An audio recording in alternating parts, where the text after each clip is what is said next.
Ya Allah, kenapa Engkau beri ujian ini? Ujian yang paling aku takuti, yang datang melalui suami. Ya Allah, kenapa Engkau beri ujian ini, bukan ujian-ujian yang lain? Kenapa datang ujian ini melalui anak?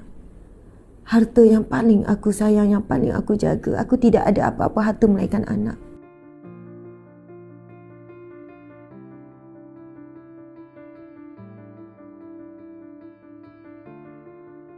Pujian bagi Allah, Tuhan yang mentadbir, Tuhan yang sangat menyayangi kita.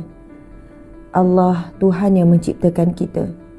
Allah, Tuhan yang memberikan rizki kepada kita. Allah, Tuhan yang telah mengaturkan dengan siapa kita bertemu, dengan siapa kita tidak bertemu. Dan setiap pertemuan, walaupun dengan seseorang yang menyakitkan kita, walaupun dengan seseorang yang membuatkan kita rasa sedih dan duka cita, tetapi mereka itulah yang mengajarkan kita erti memaafkan, erti bersabar, erti bersangka baik. Mereka itulah yang mengajarkan hati kita kuat untuk menempuh ujian yang lebih berat mendatang. Pada peringkat umur kita sekolah rendah, Allah telah susun ujian yang sesuai dengan umur kita ketika itu.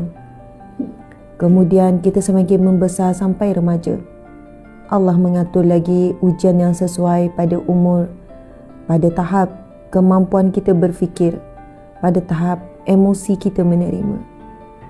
Kadang-kadang bila kita fikir, ada kejadian-kejadian ataupun ujian yang sangat berat yang kita tanggung ketika masih kecil, ketika di sekolah rendah, di sekolah menengah. Dan bagaimana kita boleh menghadapinya? Sedangkan waktu itu mungkin kita masih belum ada kawan yang boleh memberikan nasihat yang bernas. Ketika itu kita masih belum ada tempat untuk merujuk. Belum ada lagi kuliah-kuliah agama yang begitu banyak untuk kita dengar untuk cari kekuatan. Kerana itu Allah berfirman di dalam Al-Quran, Inna ma'al usri yusra wa inna ma'al usri yusra. Setiap kesulitan, setiap kesusahan, setiap kesedihan, bersamanya Allah berikan jalan keluar, bersamanya Allah berikan kemudahan, bersamanya Allah berikan sesuatu. Ramai orang susahkan hidup kita dan dia tidak beri kita jalan keluar. Allah yang beri kita jalan keluar. Subhanallah, muslimi muslimat dimati Allah sekalian.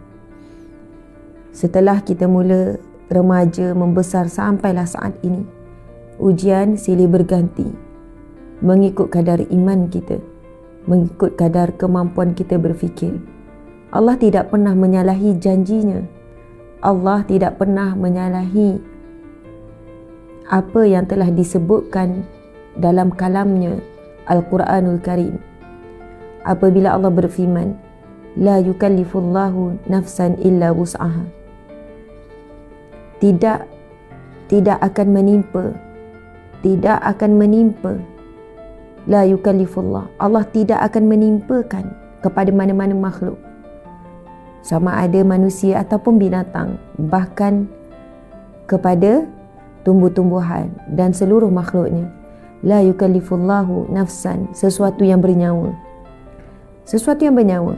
Tidak Allah membebankan jiwa-jiwa, nafsan, jiwa-jiwa, sesuatu yang bernyawa, illa wus'ah, melainkan mengikut kadar kemampuan. Kadang-kadang lidah kita sebut bila kita rasa lemah, tak mampu, ini terlalu berat, ini luar kemampuan. Ya Allah, kenapa Engkau beri ujian ini? Ujian yang paling aku takuti, yang datang melalui suami. Ya Allah, kenapa Engkau beri ujian ini, bukan ujian-ujian yang lain? Kenapa datang ujian ini melalui anak? Harta yang paling aku sayang, yang paling aku jaga. Aku tidak ada apa-apa harta melainkan anak. Ya Allah, kenapa ujian ini yang Kau beri bukan ujian lain, contohnya. Namun, kita kena ingat Allah tidak pernah menyalahi janjinya. Ujian yang Allah berikan mengikut kadar kemampuan kita, dan jangan sesekali membandingkan kemampuan kita dengan kemampuan orang lain. Kita pernah melihat orang yang sangat berat ujian. Lalu kita sebut, beratnya ujian dia, ya Allah, kalau akulah.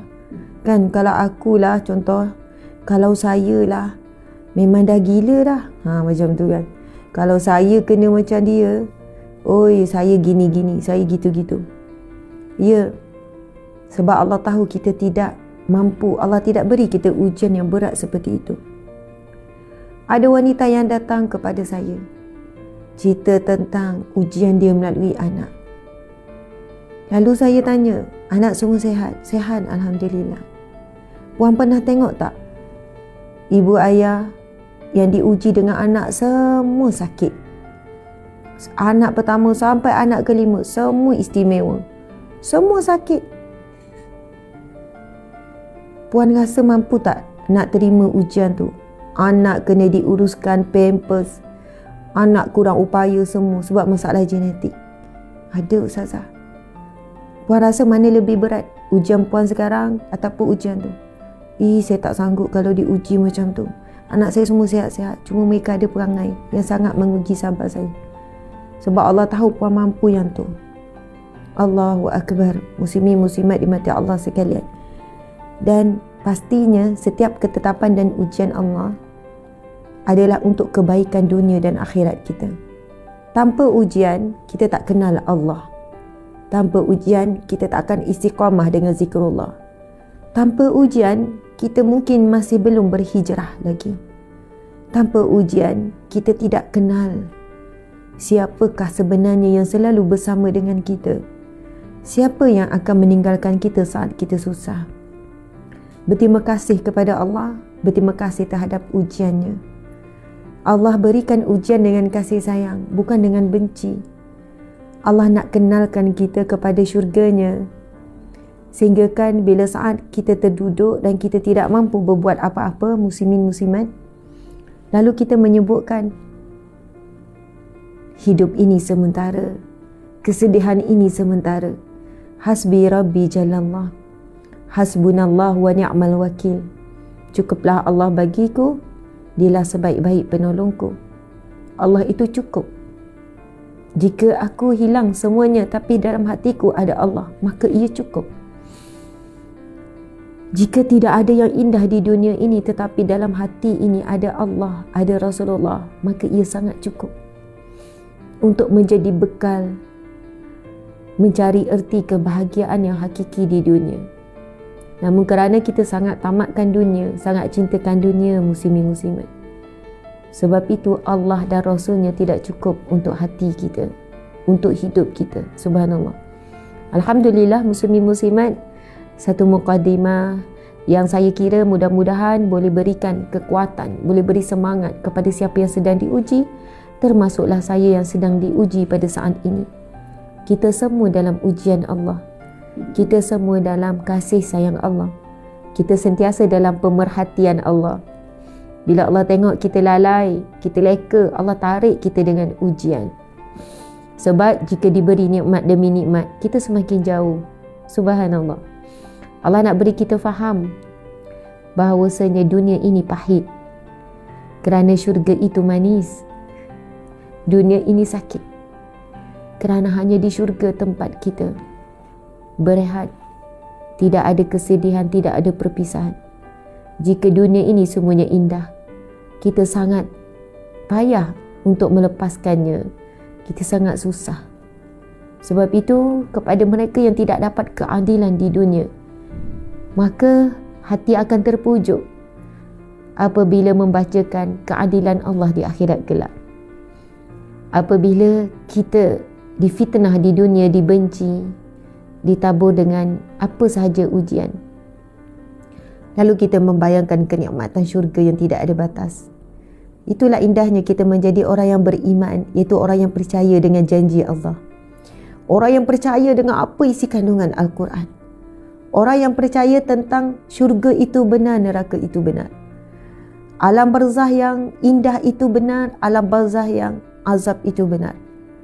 Orang yang beriman, dia melebihi daripada orang yang Islam. Islam, Muslim adalah orang yang mempunyai satu agama yang sepatutnya dia menyerah diri. Tapi berusahalah menjadi orang yang beriman, kerana imanlah yang boleh menyelamatkan kita dalam apa jua keadaan kita lalui. Imanlah yang boleh menyelamatkan kita.